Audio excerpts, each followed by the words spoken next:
Hi, my name is Gil Asakawa. I am a writer, journalist, speaker, know-it-all, king of the grill, foodie, photographer, and I'm an advocate for Asian Americans and Japanese Americans. I speak a lot on these topics, and I've written a book called Being Japanese American. I'm writing a book now about the history of Japanese food in America. And I think it's really important to talk about Asian Americans and celebrate Asian Americans and Pacific Islanders because this is May, and May is Asian American Pacific Islander Heritage Month. And it's a month when we celebrate the presence of Asians in the US and our history within the US. It's a long history. You know, the Filipinos first arrived in the US in the 1700s, before it was really the US. And the Chinese arrived, you know, during the gold rush in California in the mid 1800s. And the Japanese followed not long after that. And there have been subsequent waves of immigration by South Asians and by the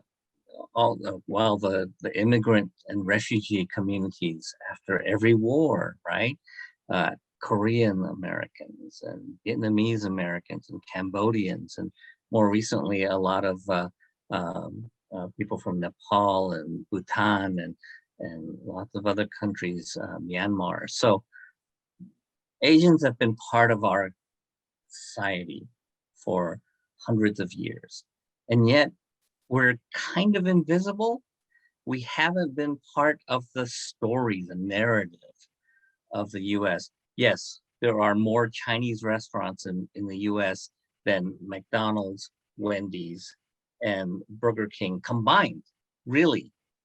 A Chinese American reporter from the New York Times wrote a book about it, and great book. And so Asian culture, Asian food is part of our DNA as Americans, but we're not part of our cultural DNA, really. And we're not accepted as Americans very often. You know, we're the perpetual foreigners. So that's why it's important to celebrate Asian Americans. And especially in the last year and a half, since COVID arrived, we've suffered this huge explosion of anti-Asian hate crimes, attacks, deaths, murders, right? And there was like a 150% increase in hate crimes in the past year, according to one website that was formed to start tracking these attacks. This year already, there have been like 3 times as many as last year during the first few months of last year. So, and these attacks are just terrible. They seem to focus on the elderly, like a man in San Francisco was pushed down. He was elderly man.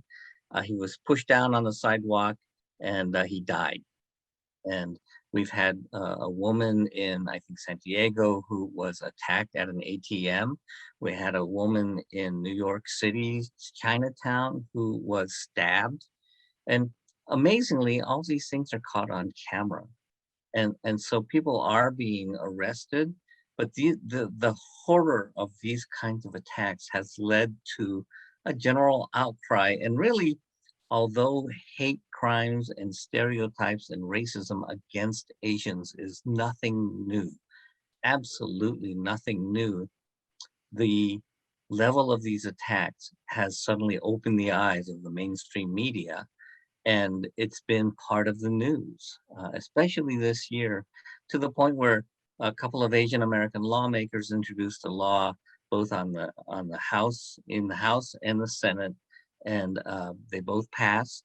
And the final version went to President Biden earlier this week. And yesterday, May 20th, President Biden signed the COVID-19 Hate Crimes Act into law, which makes it, you know, a stated crime to attack anybody violently on the basis of their race or national origin. And, you know, so it's it's horrible that it's taken this kind of development to bring attention to Asian Americans. But it's also good that people are paying attention, and that people are more aware of our presence and our impact, and that that there will be hopefully some liability if you start to be racist against Asians. But it hasn't stopped. I thought, for instance, when the shootings in Boulder happened, before the shootings in Boulder, the shootings in Atlanta, where 8 people were killed, 6 of them happened to be Asian women who worked in spas, and that was kind of the trigger, really, for this wave of, oh my God, this is really happening. We have to do something about it. And the Asian American community across the country really rallied. And coincidentally, that same day as the Atlanta shootings is when a site called StopAsianHate.org, which had been inviting people to submit incidents of hate crimes and hate harassment for the past year and a half, their report with horrible statistics about all of this was released the same day as the Atlanta shootings. And then a week and a half after that, the Boulder shootings happened. And I really, I assumed the news media and the public's attention being kind of this short attention span, thing these days, that people would now move away and move along and look for the next big story, and that the Asian thing had passed. But amazingly, it's like every day there were new attacks being reported, not just in the Asian media, but by USA Today, Chicago Tribune, LA Times, New York Times, Washington Post. It wasn't stopping.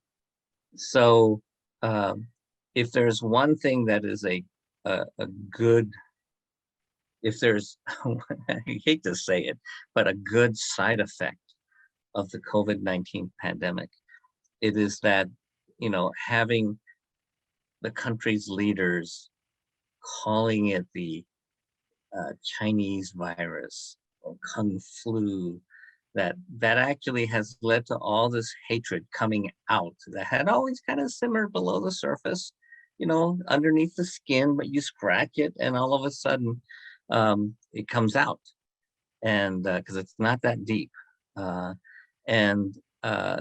If there's anything good, it's that it has come out, and people are noticing, and that the mainstream media have started to pay attention. So that's where we're at. And historically, just in Colorado, when you look at the Chinese community, the problem with being Asian is when we're not being attacked, we're typically ignored by the media, by the people who write history, and we're not part of the narrative of the American story, of the Colorado story, of the Denver story. So most people don't know that Denver, in lower downtown Denver, where Union Station is, that in the mid 1800s, well, starting 1870, when the first Chinese immigrants came to Denver after the Transcontinental Railroad was completed, there was a thriving Chinatown in lower downtown Denver. And most people don't know that.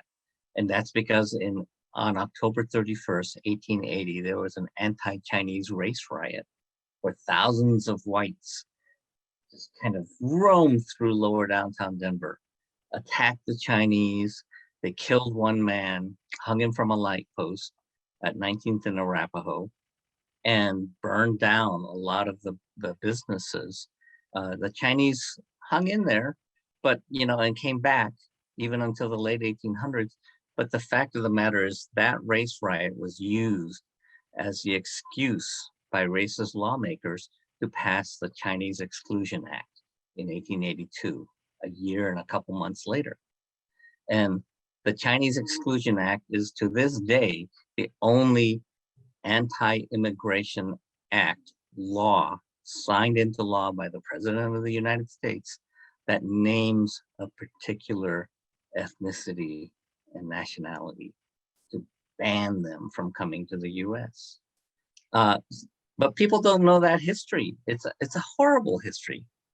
And, you know, and although a lot of people now know about the Japanese American incarceration during World War II, where 110,000 people of Japanese ancestry, including about half who were Japanese Americans, American citizens born in the US, so citizens by birth, that 110,000 people of Japanese ancestry were gathered up from the West Coast and sent to concentration camps, American concentration camps during the war.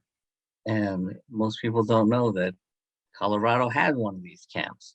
It's called Amachi. Actually, it was, the technical term is Grenada Relocation Camp. We were relocating them from their home in California to this desert town of Grenada in southeast Colorado, east of Lamar, not far from the Kansas border. And at one point, it was the 9th largest city by population in the state of Colorado during the war. And so up to 7,500 people went through that camp or lived there during the war. And most people don't know about it. And so the Japanese American community and the Asian American community have tried to keep that memory alive. There's actually a high school in the town of Grenada where the history teacher, who is now the principal, a guy named John Hopper, started teaching about Grenada. His students wanted to go out to this camp right outside of town and help clean it up, help refurbish it, and let's preserve it for history.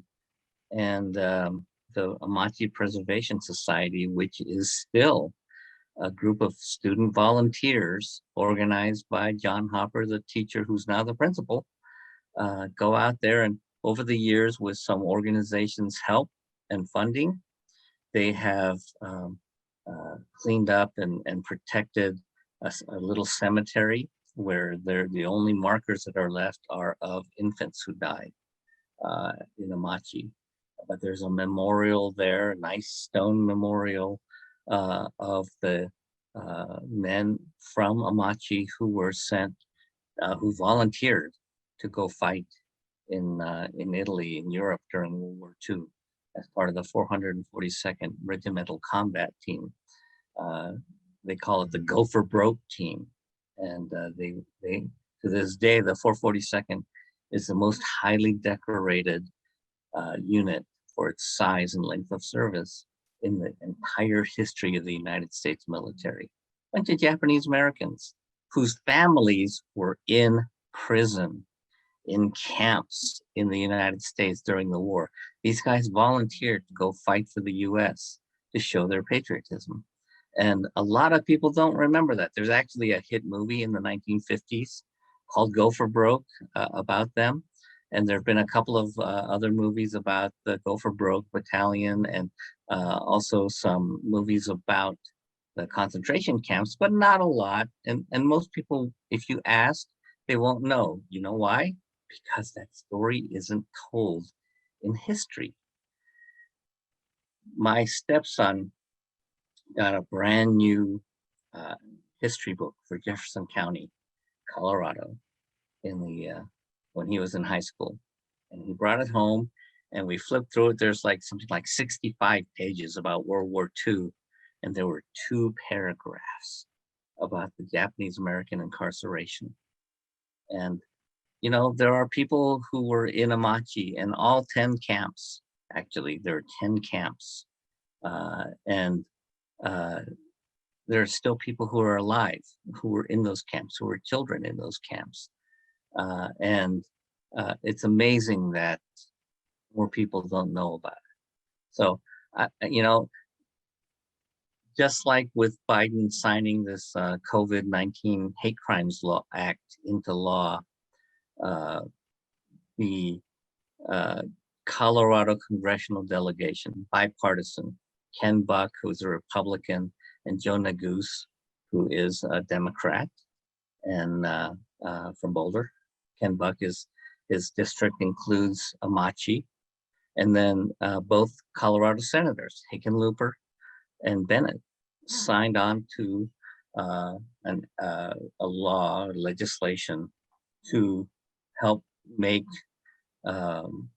name 𝘰𝘠𝘕 a national park, part of the national park system. And it's ultimately up to Congress to decide. And hopefully it'll come up for a floor vote sometime this summer. But it is bipartisan. There aren't very many people, I don't think, that would argue against it. But it's another step to remember and to keep the legacy alive so this kind of stuff doesn't happen. You know, when 9/11 happened, there were people who came out and said, including politicians and you know, opinion makers, commentators on national media, I won't name the media outlet, but who said, you know, we locked up Japanese Americans during World War II, and it was fine. That's what we should be doing with Muslims. And I can tell you, because I was on the national board of JACL, the Japanese American Citizens League, that the day after 9/11 happened, the JACL bonded with the Arab American community and announced that, you know, that nobody should ever be locked up on racial grounds again. And so the Japanese Americans know this can happen. And that's why this stuff is so important to keep in mind, to remember and to commemorate and to celebrate where we can, you know, because, you know, that our stories haven't been told. And it's time to tell them. It is time to tell them. What a opportunity I have, and thank you so much. You are such a scholar. My first experience with you was at the CMCI at CU Boulder, the School of Communications, Information, and it is a pleasure for me. But thank you so much, Gil Asakawa, for giving us this introduction.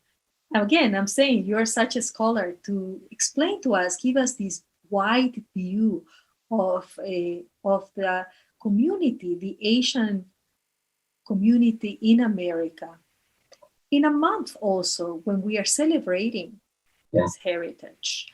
And we're trying to be, you know, really come with other lenses to see the reality that has been exposed in this short moment when you have explained to us. It's so refreshing. So I want to say thank you. And I want to really take advantage of this opportunity. And since you have explained it in such a way, I would like if you can also tell us, what are your thoughts about the situation, since I am Latina? You know, when you were telling this story, the first thing that came to me is the idea of the places where immigrants are coming here as refugees, running away from you know, acts of violence, and they are requesting America to open the arms and to support them and help them, and they are going straight to prisons. Yeah, detention camps, which are prisons. Right, they're actually concentration camps. Is there a parallel? Do you see a parallel? Oh, it's totally a parallel. Every year, the Mile High chapter of JACL, and I used to be the president of the chapter, every year we hold a Day of Remembrance, which commemorates February 19th, the day that President Roosevelt signed Executive Order 9066, allowing the U.S. Army to designate any place that they decided as a military exclusion zone to prevent anybody with even a drop of Japanese blood to get them out of there. And that's how internment or the incarceration, the concentration camps happened to Japanese Americans. 1 year at the Day of Remembrance, our speaker, a woman named Satsuki Ina from California, she was imprisoned as a child, and she was on fire about the family separation and about the imprisonment of immigrants trying to, find refuge in the United States. And she invited the audience in Denver to join her and people from across the country. Many of them, or most of them probably, Japanese Americans, but also people interested in social justice and civil liberties and civil rights, to go down to Texas and protest, both at Crystal City, the camp where Japanese Americans and Japanese Latin Americans were imprisoned during World War II, but then to drive over to one of the immigrant detention camps where children were being imprisoned. And there were taiko drum groups and protesters out there for, I think, the weekend, and got national coverage for that. That same group of people started organizing what's called 𝘬𝘠𝘯𝘪 for solidarity. Tsuru is the Japanese word for crane. And if you know anything about Japanese folk crafts or arts or origami, folding paper, you can make origami tsuru, which is origami cranes. And there's an old story in Japanese folklore that if you have 1,000 cranes, that you'll have long life and health and prosperity. And there's a famous story about a young girl in Hiroshima who was exposed to radiation at the end of World War II. And when she got sick, she made 1,000 cranes, or tried to make 1,000 cranes, because she thought that would save her life.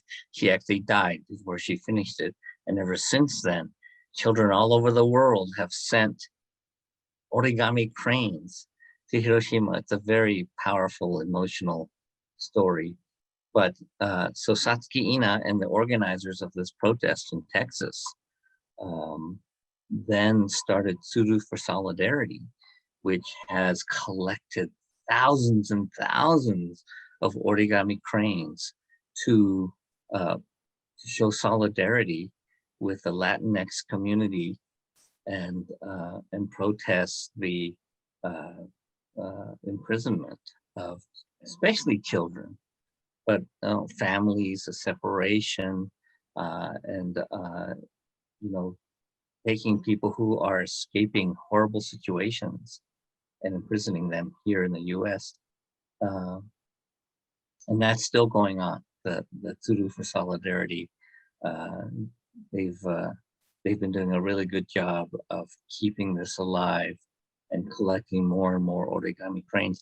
The original goal last year was to take 10,000 cranes or 100,000 cranes to Washington, D.C.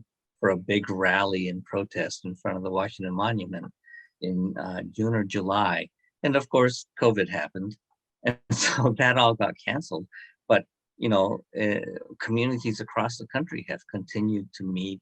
They've continued to have origami folding sessions and people teaching how to make an origami crane.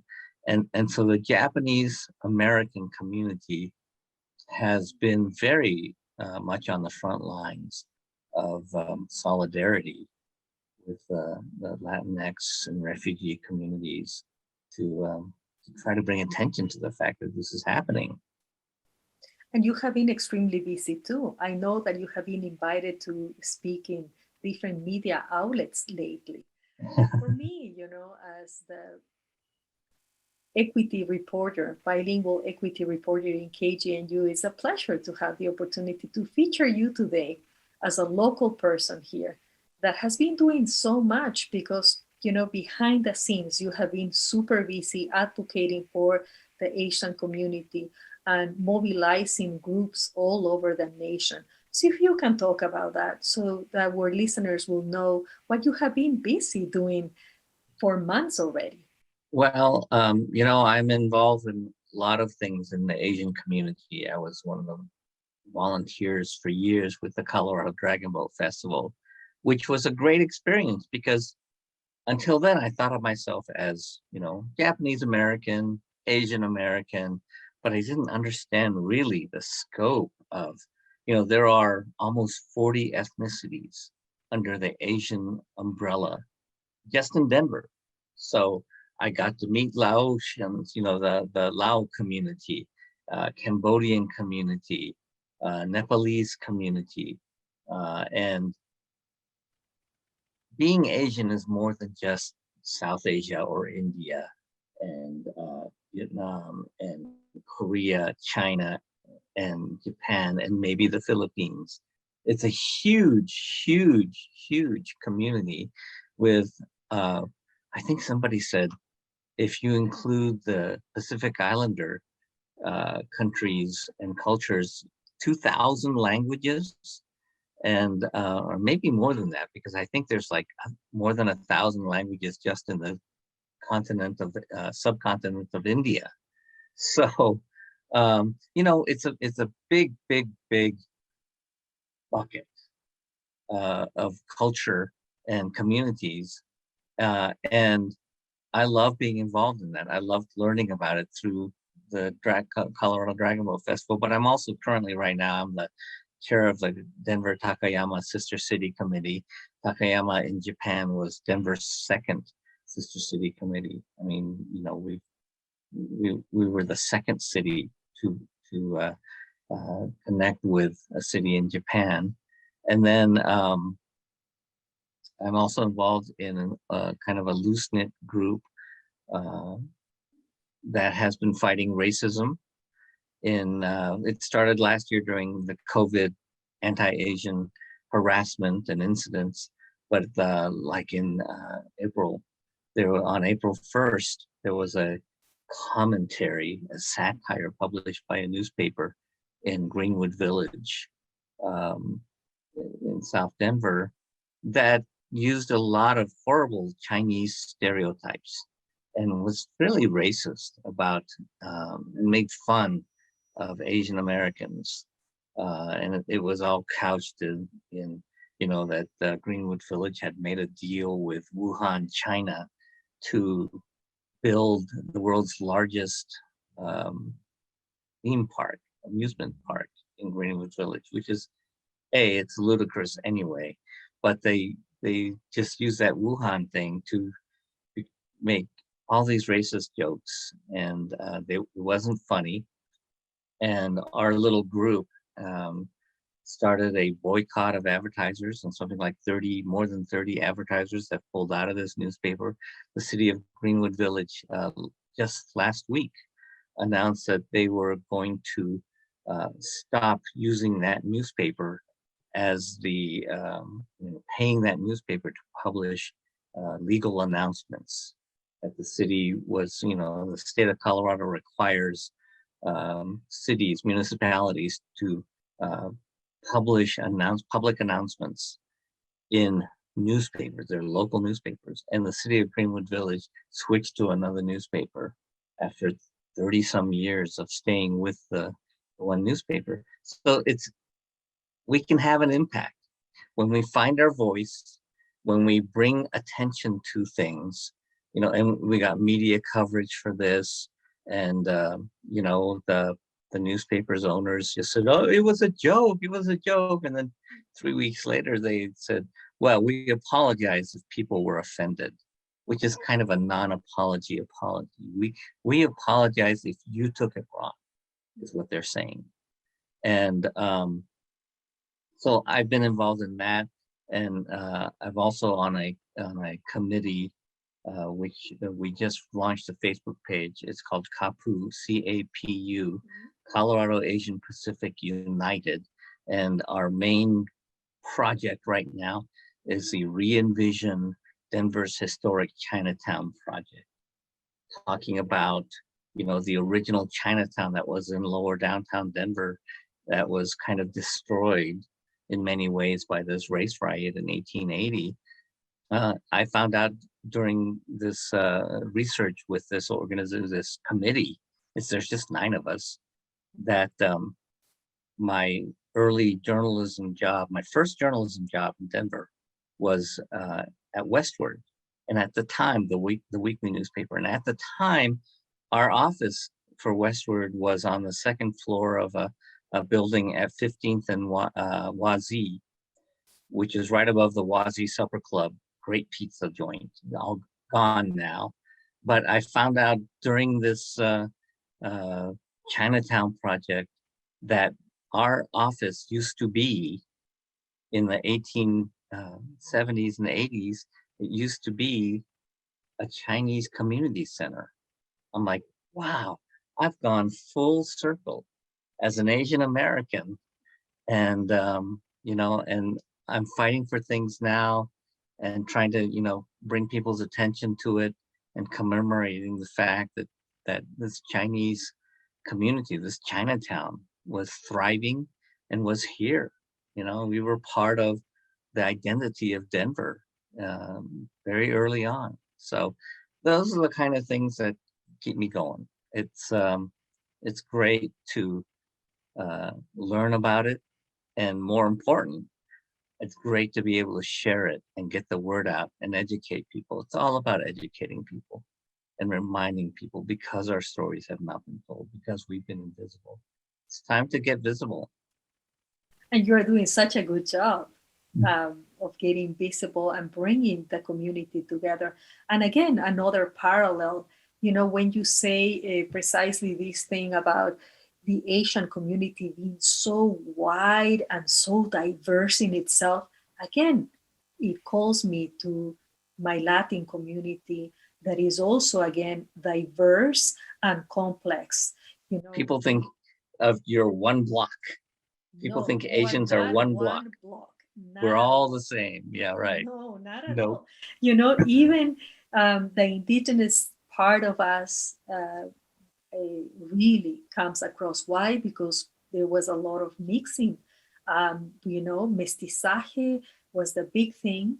So Spanish is spoken in many countries and in many places, and with different accents and everything. So again, you know, the beauty of the complexity of our ethnicities. I just want to honor that.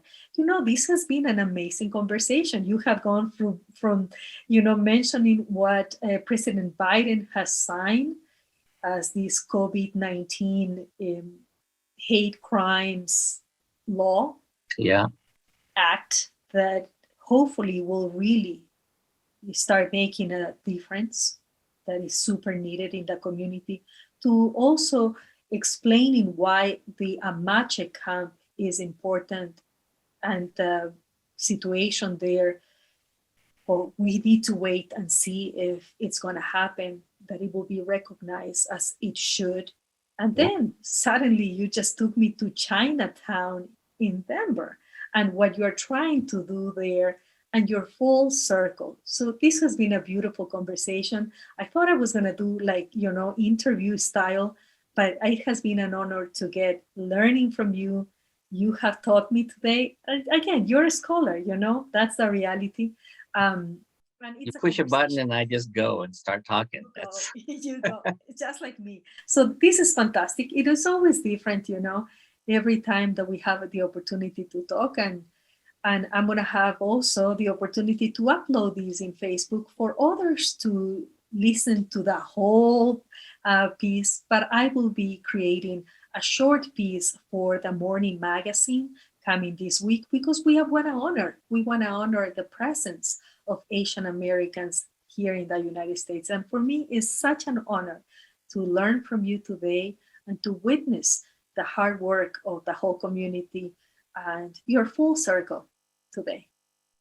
Thank you. Appreciate it, Rossana.